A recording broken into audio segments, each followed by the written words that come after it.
말씀 함께 보도록 하겠습니다. 창세기 22장 1절부터 14절까지 말씀 저 여러분이 교독하면서 나아가도록 하겠습니다. 제가 1절부터 읽겠습니다. 이런 일이 있은 후 하나님께서 아브라함을 시험하셨습니다. 하나님께서 아브라함에게 말씀하셨습니다. 아브라함아, 그가 대답했습니다. 예, 제가 여기 있습니다. 여호와께서 말씀하셨습니다. 내 아들, 내가 사랑하는 내 외아들 이삭을 데리고 모리아 땅으로 가서 내가 내게 지시하는 산에서 그를 번제물로 바쳐라. 아브라함이 다음날 아침 일찍 일어나 나귀의 안장을 얹고 하인 두 사람과 그 아들 이삭을 준비시켰습니다. 번제에 쓸 나무를 준비한 후 하나님께서 지시한 곳을 향해 떠났습니다. 3일째 되던 날 아브라함이 눈을 들어 그곳을 멀리 바라보았습니다. 그가 하인들에게 말했습니다. 너희는 나귀를 데리고 여기 있으라. 나와 아이는 저기 가서 경배한 다음 너희에게 함께 돌아오겠다. 아브라함이 번제에 쓸 나무를 자기 아들 이삭의 등에 지었습니다. 자기는 불과 칼을 들고 둘이 함께 걸어갔습니다. 이삭이 자기 아버지 아브라함에게 말을 걸었습니다. 아버지, 아브라함이 대답했습니다. 왜 그러느냐 내 아들아. 이삭이 말했습니다. 불과 나무는 여기 있는데 번제로 드릴 양은 어디 있나요? 아브라함이 대답했습니다. 내 아들아, 번제로 드릴 양은 하나님께서 친히 준비하실 것이다. 두 사람은 함께 계속 길을 갔습니다. 그들이 하나님께서 말씀해 주신 곳에 이르자 아브라함이 그곳에 제단을 쌓고 나무들을 잘 쌓아 올렸습니다. 그런 다음 자기 아들 이삭을 묶어 제단 위에 쌓아놓은 나무 위에 눕혔습니다.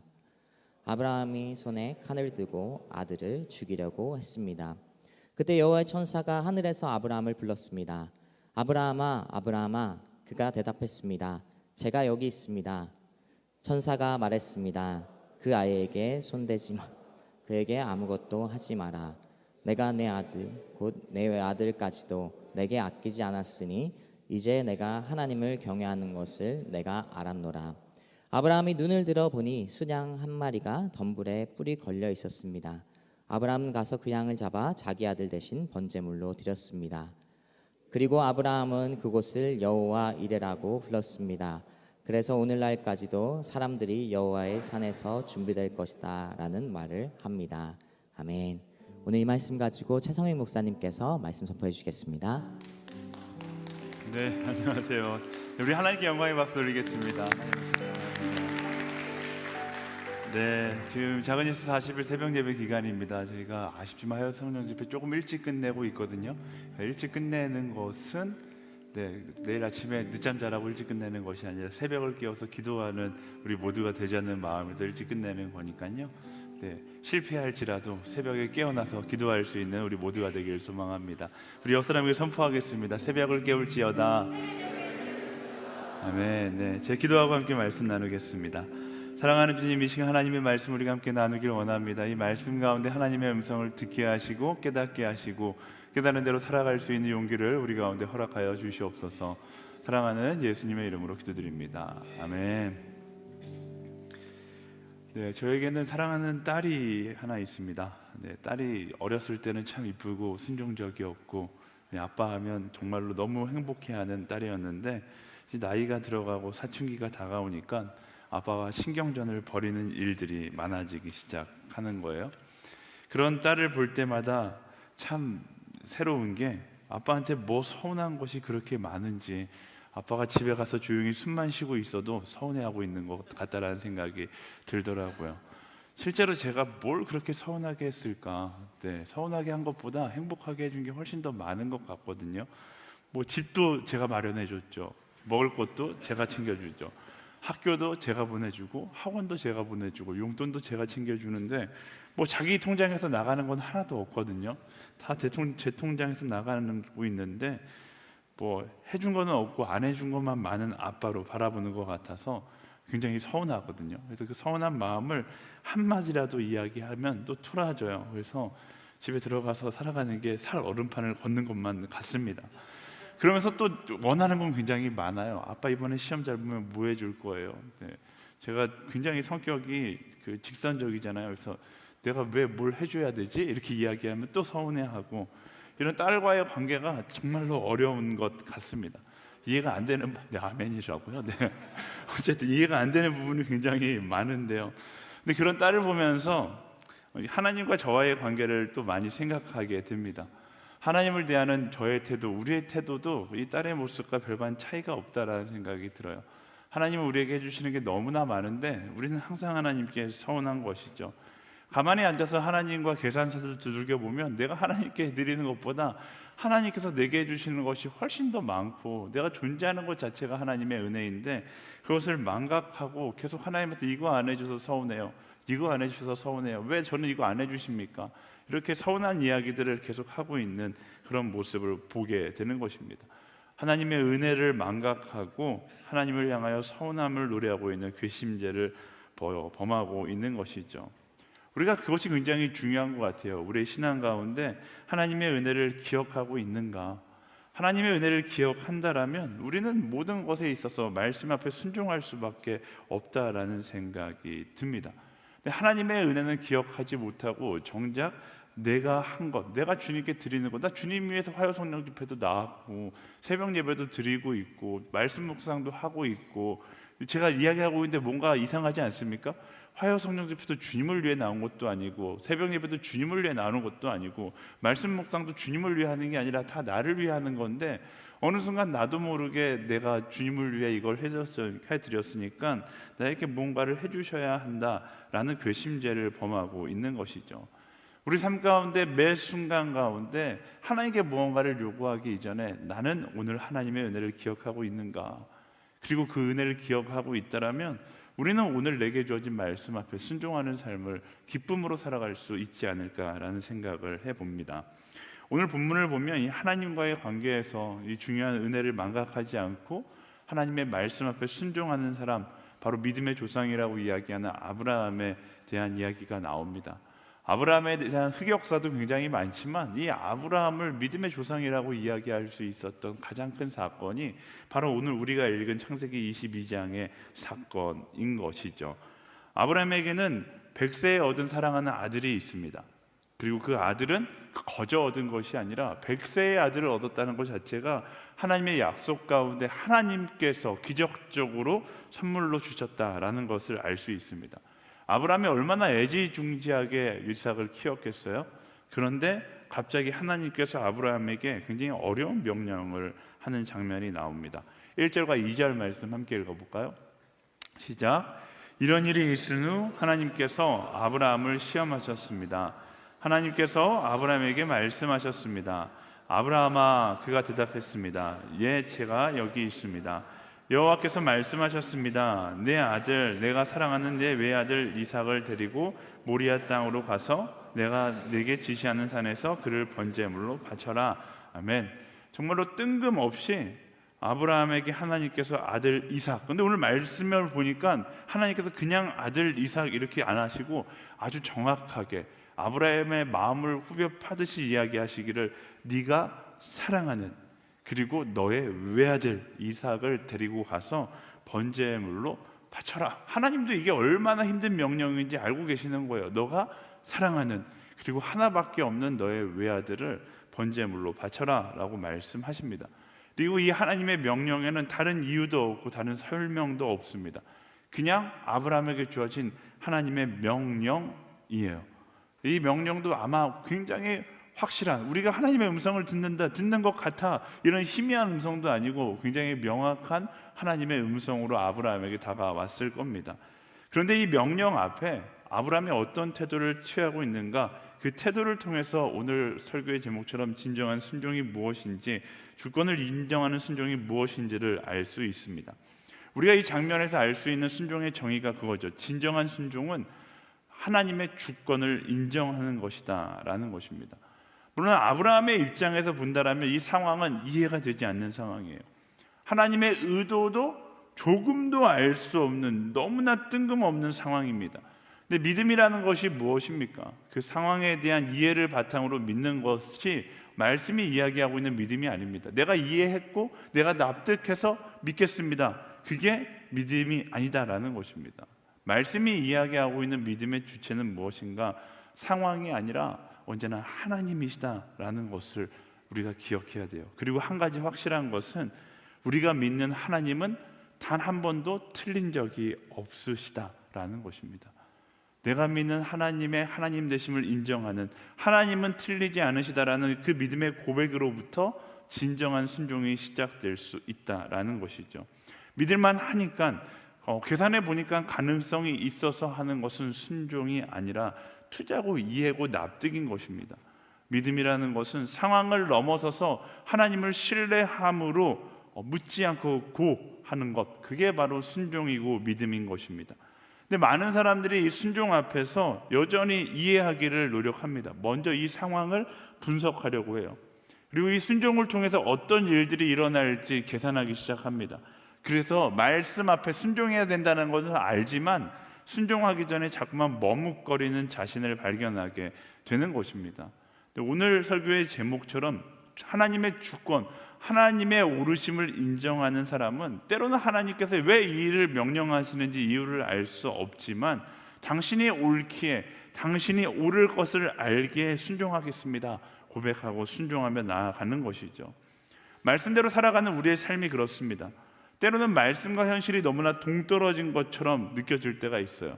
말씀과 현실이 너무나 동떨어져서 그 순종을 요구하는 그 순종 자체가 너무나 어렵고 너무나 불공평하고 너무나 억울하게 느껴질 때가 있습니다. 원수를 사랑하라? 어떻게 원수를 사랑합니까? 매일 나를 핍박하는 사람을 어떻게 사랑할 수 있어요? 땅끝까지 증인이다라고 말씀하시는 것, 7번이라도 용서하라는 것, 현실 감각이 너무나 떨어지는 명령처럼 보일 수 있습니다. 나의 입장에선 말씀이 때로는 어떻게 삶 가운데 이렇게 살아갈 수 있지? 라고 현실 감각이 떨어져서 어느 순간부터 이 말씀을 자기중심적, 시대적인 관점으로 해석하는 사람들이 나오기 시작하는 거예요.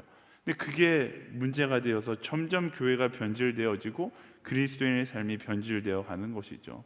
이 말씀을 우리가 순종으로 받아들이는 것이 아니라 나의 상식과 나의 이해와 나의 상황적 합리화로 받아들이기 시작하면 그게 바로 인본주의가 되는 거예요. 인본주의적 순종은 말씀이 이야기하고 있는 순종이 아닙니다. 사람의 관점에서 하나님을 판단하고 순종할 만하네 하고서 순종하는 건 말씀이 이야기하는 순종이 아니에요. 나의 생각과 나의 계산들을 내려놓고 하나님을 신뢰함으로 순종하는 것, 그게 말씀이 이야기하는 진정한 순종인 것이죠. 진정한 순종은 하나님의 하나님 되심을 그리고 그분의 주권을 인정함으로 하는 것이 진정한 순종입니다. 말씀드렸듯이 내 상식 안에서 다 이해가 되기 때문에 하는 것이 아니라 하나님의 하나님 되심을 인정하기 때문에, 또 그 길을 걸어갔을 때 하나님께서 나를 인도하실 것을 알기 때문에 순종하는 것, 그게 진정한 순종이죠. 우리가 선교에 헌신하는 것, 그분의 부르심 앞에 순종하며 나아가는 것도 마찬가지입니다. 상황을 보면 순종할 수가 없어요. 그러나 그 순종을 통해 일하시는 하나님을 우리가 믿기 때문에, 기대하기 때문에 순종하며 나아가는 것이죠. 많은 사람들이 그런 질문들을 많이 해요. 왜 이 시대 가운데 기적이 일어나지 않는가? 저는 그렇게 생각해요. 이 시대 가운데도 기적이 이미 일어나고 있죠. 사실 우리가 숨쉬고 살아가는 것 자체가 기적인 것이죠. 그런데 우리가 원하는 기적은 그런 거 아니잖아요. 더 스펙타클하고 내 인생 가운데 성경 말씀 가운데 나타나는 막 놀라운 이적과 같은 일들이 일어나기를 우리가 소망할 때가 많이 있잖아요. 근데 우리가 왜 그런 기적을 경험하지 못하는가? 어떻게 보면 말씀 가운데로 본다라면 우리가 그만큼 순종하지 못하고 있다는 것을 대변하고 있을 수 있는 것이죠. 말씀 앞에 여전히 계산하는 신앙을 가지고 있고 말씀 앞에 여전히 나의 생각을 앞세우는 믿음을 가지고 나아간다면 우리는 하나님께서 이 땅 가운데 하나님의 방법대로 일하는 것을 경험하지 못하게 되는 것입니다. 우리가 기적이라고 이야기하는 것, 나의 방법대로 세상에서 뭔가가 일어나는 것을 기적이라고 이야기하는 것이 아니라 하나님의 방법대로 하나님의 타이밍에 하나님의 일하심을 보는 것을 기적이라고 이야기한다면 오늘 우리에게 필요한 것은 진정한 순종이 아닐까 싶습니다.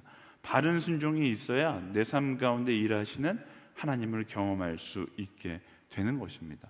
하나님의 주권을 인정함으로 바른 순종으로 나아갈 수 있는 저와 여러분 모두가 되기를 예수님의 이름으로 축복합니다.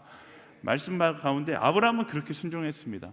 정말로 성경에 나오는 순종 가운데 가장 어떻게 보면 무모해 보이고 가장 어리석어 보이지만 가장 말씀 그대로 계산하지 않고 하는 순종을 아브라함이 지금 하고 있는 것이죠. 물론 아브라함의 입장에서 생각해 본다라면 상식적으로 이해가 되지 않았을 겁니다. 그런데 아브라함은 무엇을 알았어요? 하나님의 하나님 되심을 알았어요. 하나님의 능력을 알았어요. 나의 계산으로는 미래가 보이진 않지만 하나님의 방법대로는 분명한 미래가 있다라는 것을 그가 알았죠. 그걸 어디서 이야기하는가? 히브리서 11장 19절에서 이야기하고 있습니다. 같이 읽어볼까요? 시작. 하나님께서 살리실 수 있다고 생각했습니다. 그러므로 비유로 말하자면 그는 이삭을 죽은 사람들로부터 돌려받은 것입니다. 아멘. 아브라함이 왜 나에게 이런 일을 주시는지는 알지 못했어요. 한 가지 알았던 것은 하나님은 이삭을 번제물로 바쳐도 이 죽은 자 가운데서 다시 살리실 수 있는 분이라는 믿음이 있었던 것이죠.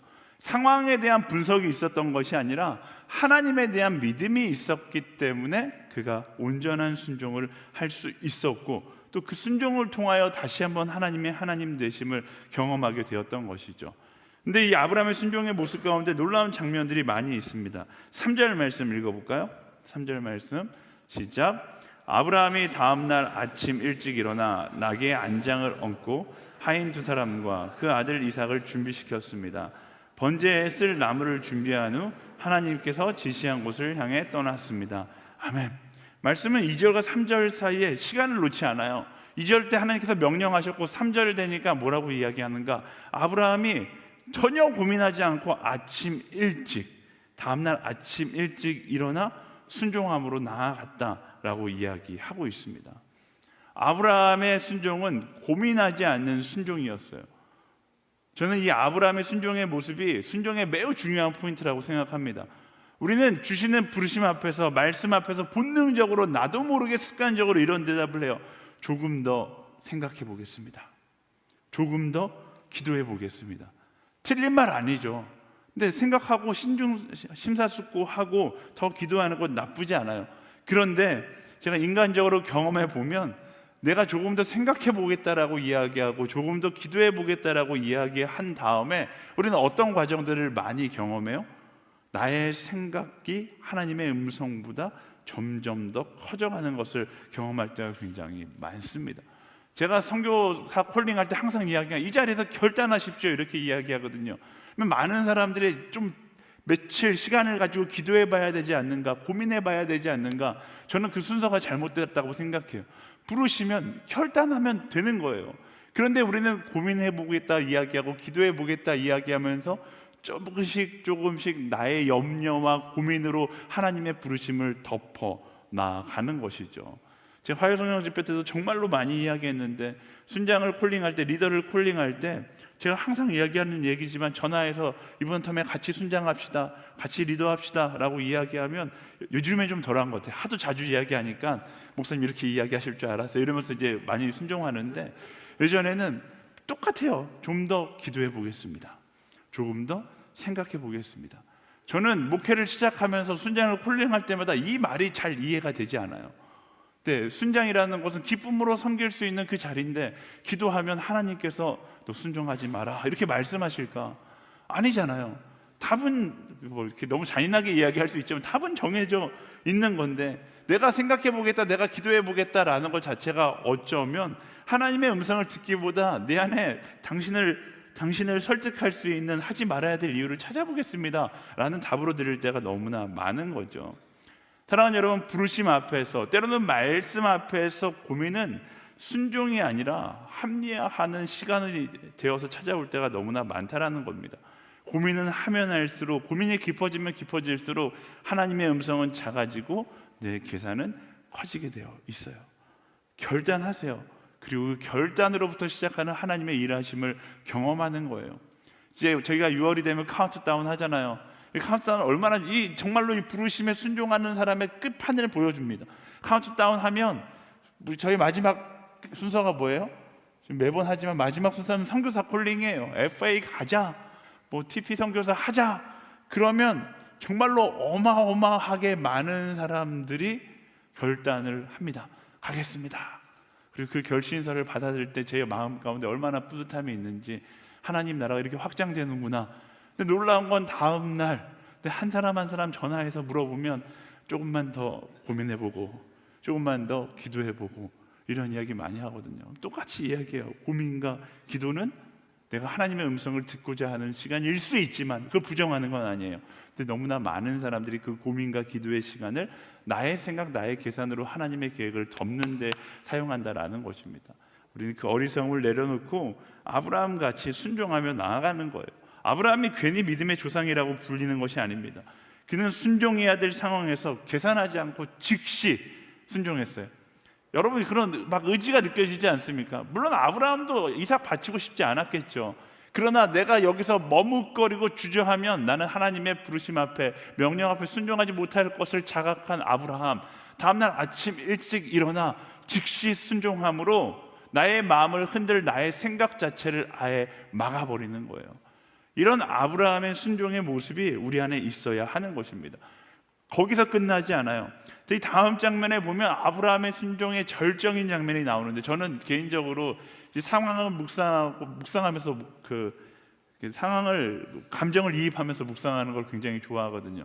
근데 이 장면이 저는 정말로 재밌는 장면인 것 같아요. 9절부터 11절까지 말씀 함께 읽어보겠습니다. 시작.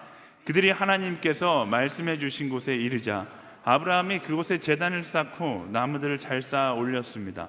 그런 다음 자기 아들 이삭을 묶어 제단 위에 쌓아놓은 나무 위에 눕혔습니다. 아브라함이 손에 칼을 들고 아들을 죽이려고 했습니다. 그때 여호와의 천사가 하늘에서 아브라함을 불렀습니다. 아브라함아, 아브라함아. 그가 대답했습니다.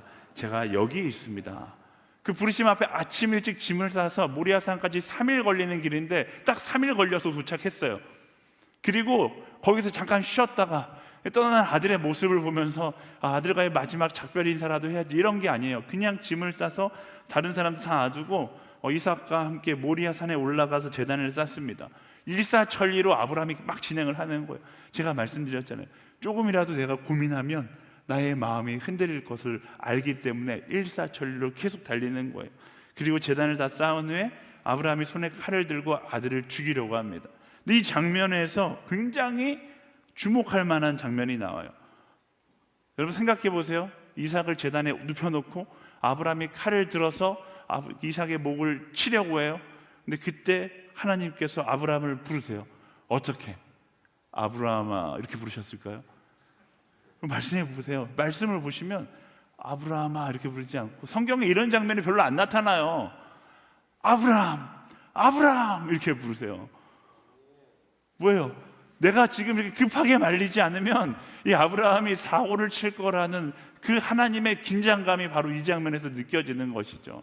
아브라함의 순종은 적당한 순종이 아니라 하나님께서 말씀하셨을 때 나는 묻지도 않고 그냥 고 한다, 그 믿음으로 달려나간 것이죠. 하나님마저 당황하게 만들었던 거침없는 순종인 것입니다. 아브라함의 순종이 너무 거침없이 가다 보니까 하나님도 하나님의 시나리오가 있었겠죠. 딱 목을 치려고 부들부들 떨고 있는 아브라함을 보면서 아브라함 이렇게 부르실 게 하나님의 계획이었다라면, 그렇지 않고 일사천리로 그냥 목을 바로 칠 것만 같으니까 아브라함, 아브라함 이렇게 부르는 것이죠. 사랑하는 여러분, 하나님을 당황하게 만들 수 있는 거침없는 순종의 사람들이 되기를 예수님의 이름으로 축원합니다.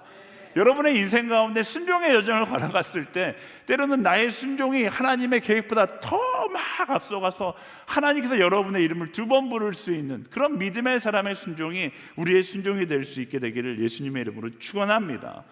저는 말씀대로 살아가는 사람들이 누릴 수 있는 축복이 바로 이런 축복이라고 생각해요. 아브라함에게 거침이 없었어요. 두려움이 없었어요. 제가 교육자들이랑 자주 이야기하는데 내 안에 거룩함이 가득하면 그런 마음이 가득할 것 같아요. 사고는 내가 치고 말씀대로 살아가면 책임은 하나님께서 지신다. 내가 정말로 거룩한 마음으로 말씀대로 살아가면 사고를 내가 치면 하나님이 책임져 주시는 거예요. 그런 담대함이 우리 안에 있어야죠. 나는 말씀하신 대로 순종할 뿐입니다. 책임은 하나님께서 지십시오. 그런 믿음의 담대함이 우리 안에 있어야 되는 것이죠. 언제? 우리가 나의 생각이 아니라 온전히 말씀에 순종할 때 그런 믿음의 담대함을 가지고 나아갈 수 있게 되는 것입니다. 오늘 하나님께서 여러분의 이름을 어떻게 부르고 계실까요? 하나님의 긴박함이 느껴질 정도로 믿음의 담대함을 가지고 나아갈 수 있는 우리 모두가 되기를 예수님의 이름으로 축원합니다. 우리 옆 사람에게 선포하겠습니다. 믿음의 담대함을 가질지어다. 아멘. 그리고 그 순종의 시간을 지나서 아브라함과 이삭은 무엇을 보게 되었는가? 12절부터 14절까지 말씀 함께 보겠습니다. 시작. 천사가 말했습니다. 그 아이에게 손대지 마라. 그에게 아무것도 하지 마라. 내가 내 아들 곧 내 외아들까지도 내게 아끼지 않았으니 이제 내가 하나님을 경외하는 것을 내가 알았노라. 아브라함이 눈을 들어보니 순양 한 마리가 덤불에 뿔이 걸려 있었습니다. 아브라함은 가서 그 양을 잡아 자기 아들 대신 번제물로 드렸습니다. 그리고 아브라함은 그곳을 여호와 이레라고 불렀습니다. 그래서 오늘까지도 사람들이 여호와의 산에서 준비될 것이다 라는 말을 합니다. 아멘. 하나님께서 아브라함의 순종의 마음을 알았다라고 이야기합니다. 그리고 아브라함이 그 장면에서 하나님의 음성을 듣고 스탑해서 눈을 들어보니까 순양 한 마리가 덤불에 걸려 있는 것을 보게 되는 거예요. 하나님께서 예비해 놓으신 순양이었죠. 근데 한번 생각해 보세요. 이 순양은 언제부터 거기에 걸려 있었을까? 아브라함이 칼을 들었을 때 우연치 않게 걸렸을까요? 그렇지 않겠죠. 아브라함이 칼을 들기 이전부터, 모리아산을 올라가기 전부터 걸려 있었을 가능성이 큽니다. 이전에는 알 수도 없었고 거기에 순양이 있을 거라는 것을 알 수도 없었고 보지도 못했지만 언제 가니까 보이는 거예요? 모리아산을 올라가서 순종의 자리까지 나아가 보니까 보이기 시작하는 거예요. 하나님의 예비하심은 그렇습니다. 순종의 자리를 지나가야지 하나님의 예비하심이 보이기 시작하는 것입니다. 이게 하나님의 법칙이에요. 예비하심을 경험하기 위해선 오늘 나의 발걸음이 순종의 발걸음이 될 수 있어야 합니다. 근데 우리는 거꾸로 하나님께 요구하잖아요. 하나님 준비된 것을 보여주시면 제가 순종하겠습니다. 모리아산 위에 순양 한 마리가 이미 준비되어 있다라면 내가 이삭을 데리고 올라가서 바칠 수도 있습니다. 이게 어떻게 보면 우리의 하나님을 향한 요구사항이잖아요. 보이지 않으면 순종을 선택하지 못하는 거예요. 근데 말씀은 언제나 이야기하기를 순종하면 보게 되는 것입니다. 우리의 믿음의 삶 가운데 하나님의 일하심을 경험하기 위해서, 하나님의 예비하심을 경험하기 위해서 우리는 어떻게 해야 돼요? 오늘 순종의 삶을 살아가야 하는 것입니다. 우리 찬양했잖아요. 부르신 곳에서 제가 정말로 좋아하는 찬양인데 뭐라고 이야기합니까? 브릿지 파트. 내가 걸어갈 때 길이 되고 살아갈 때 삶이 된다라는 거예요. 길이 있어 걸어가고 삶이 되니 살아가는 것이 아니라 내가 그 길을 걸어가니까 길이 되는 것을 보게 되는 것이고 내가 그 말씀을 따라 살아가니까 그것이 삶이 되는 것을 경험하게 되는 것입니다. 보여서 순종하는 것이 아니라 순종하면 보게 되는 것입니다. 제가 청년들에게 선교지 가라고 이렇게 이야기하는 이유가 그거예요. 선교지에 가면 보게 되는 거예요. 떠나기 전에는 모든 것이 불안하게 느껴지고 모든 것이 불편하고 가면 내가 할 수 있을까 계속 퀘스천 마크잖아요. 근데 말씀 가운데 부르심에 순종해서 그 발걸음을 내딛기 시작하면 그 길을 만드시는 하나님을 경험하게 되는 것입니다. 그리고 그것을 경험하게 되면 경험한 자와 경험하지 않는 자의 신앙의 여정은 전혀 달라요. 내 삶 가운데 어려움이 있을 때 어떤 이들은 어려움 때문에 그 어려움에 함몰되어서 걱정하는 삶을 살아가지만 어떤 이들은 어려움이 찾아오면 그 시간을 뭐라고 이야기해요? 내가 할 수 있는 것이 아무것도 없구나. 바로 지금이 하나님께서 일하실 타이밍이구나 라고 하나님을 기대하게 되는 것이죠. 누구만 그것을 기대할 수 있어요? 순종의 자리를 지나면서 하나님의 여호와 이레를 경험한 사람만 그것을 기대할 수 있어요. 사랑하는 여러분, 여러분의 삶 가운데 그 순종의 걸음걸음을 걸어감으로 내가 아무것도 할 수 없는 그 자리가 정말로 무기력한 자리가 되는 것이 아니라 바로 그 자리가 하나님께서 일하시는 시작의 자리가 되는 것을 경험하는 우리 모두가 되기를 예수님의 이름으로 축원합니다. 저는 그랬어요. 저는 진짜 오래된 이야기지만 선교제를 갈 때 정말로 그것들을 많이 경험했던 것 같아요. 그리고 선교제를 갔다 와서 또 온누리 교회 사역을 하면서도 그런 것들을 많이 경험했던 것 같아요. 정말로 내 힘으로 할 수 없는 그런 끝자락에 섰던 경험들이 있거든요. 근데 그럴 때마다 끝자락에 서서 그럼에도 불구하고 믿음으로 순종하며 한 걸음을 내디딜 때 하나님께서 채워주시고 하나님께서 인도하시는 것들을 경험합니다. 많은 사람들이 FA 가라, TP 가라, 선교지 가라, 또 사역자의 길을 걸어가라. 그러면 그 부르심 앞에 다 계산하는 거예요. 이렇게 걸어가면 내가 과연 먹고 살 수 있을까? 특히 대학생들 FA 가라 이러면 이 재정을 내가 채울 수 있을까? 근데 제가 매번 이야기하지만 우리 FA 역사가 지금 15년 되었거든요. 15년의 FA 동안 재정이 모자라서 선교지에 못 갔던 사람은 단 한 명도 없어요. 근데 여전히 15년의 역사가 그것을 이야기해주고 있는데도 우리는 염려하고 걱정하고 내가 재정 때문에 못 갈까봐 두려워한 그런 어리석은 생각을 할 때가 있는 거죠. 결단하면 여호와 이레를 경험하는 거예요. 결단하지 않으면 일하신 하나님을 경험하지 못하는 거죠. 저도 예전에 한번 간증한 적이 있었는데, 제가 아마존에 간다라고 결단을 했었을 때 저는 그냥 부르심 앞에 고민하지 않아요. 물어보지 않았어요. 가겠습니다. 너무 강력한 부르심이었기 때문에 가겠습니다라고 결단했어요. 결단하고 나서 선교지에서 이제 그 한 달 생활비라든지 뭐뭐를 준비해 오라고 이제 메일이 오거든요. 선교단체에서. 근데 그 선교단체에서 온 메일을 보고 깜짝 놀랐어요. 보통 이제 단기 선교라고 이야기하면 한 달에 그 당시에 700불 정도가 이제 생활비로 들어갔거든요. 근데 제가 딱 쪽지를 봤는데 한 달에 3,000불이 들어가는 거예요. 저는 그 당시에 이제 교육전도사로 있었으니까 제가 이 3,000불, 그러니까 1년이 아니라 한 달에 3,000불이 있어야 된다라는, 이걸 내가 어떻게 감당할 수 있을까? 그때부터 염려 걱정이 되었지만 그럼에도 불구하고 순종하고 나아가니까 하나님께서 채우시는 것들을 경험했어요. 뭐 정말로 많은, 지금 뭐 이제는 대학생 청년이 되었는데 그 당시에 중등부에 섬겼던 아이들이 갑자기 자기 돼지 저금통을 들고 와서 조원사님 선교하시는데 사용해서요 이렇게 해서 저에게 주는 일도 있었고, 또 선교지에 갔더니 저를 후원하겠다라고 이야기했던 사람들이 다 저를 잊어버린 채 선교사 후원비가 점점 하락하는 거예요. 원래 나가기 전에 이 3,000불 딱 약정이 안 되면 못 나가는데 약정을 채워놓고 나갔는데 2개월, 3개월 지나니까 사람들의 마음 가운데 제가 사라진 거죠. 그래서 점점 은행에 계좌에 돈이 떨어져 나가니까 한국에서 이제 계속 압박이 들어와요. 이게 채워지지 않으면 들어오셔야 됩니다. 들어오셔야 됩니다. 근데 그때 어떤 일이 있었냐면, 여러분도 아시겠지만 MBC에서 저를 위해서 아마존의 눈물이라는 다큐멘터리를 만들어 주셨어요. 네.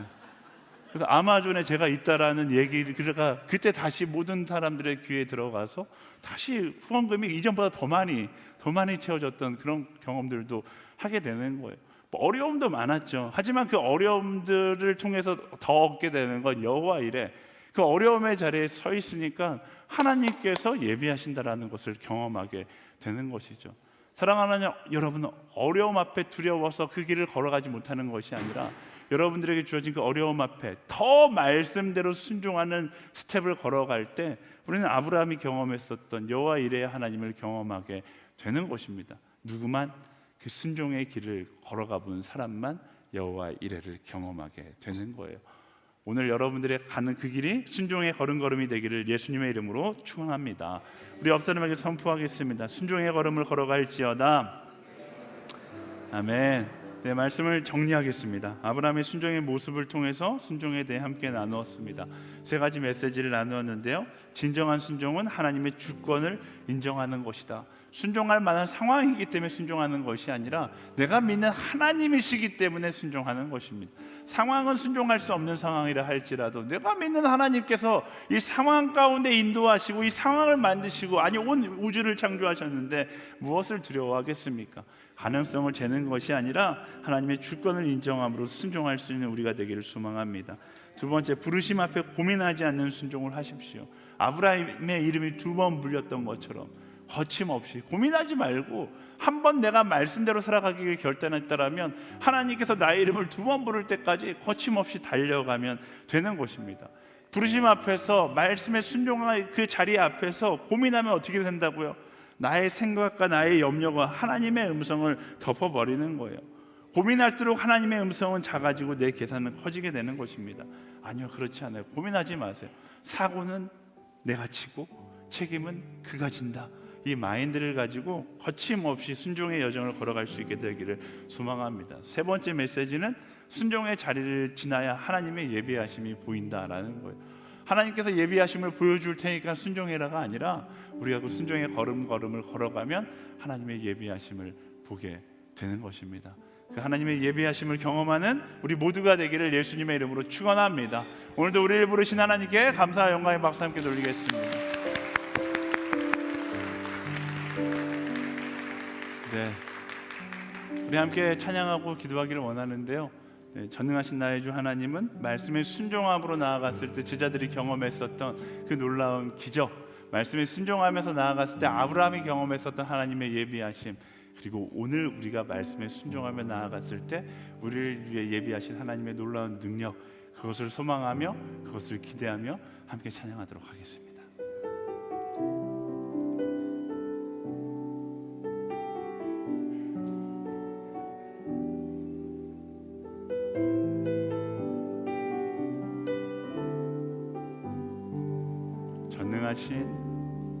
전능하신 나의 주 하나님은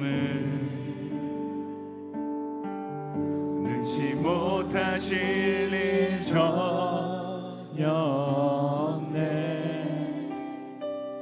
우리의 모든 간구도 우리의 모든 생각도 우리의 모든 꿈과 모든 소망도 신실하신 나의 주 하나님은 우리의 모든 괴로움 바꿀 수 있네. 불가능한 일 행하시고 죽은 자를 일으키시니 그를 이길 자 아무도 없네. 주의 말씀 의지하여 깊은 곳에 금을 던져 오늘 그가 놀라운 일을 이루시는 것 보라.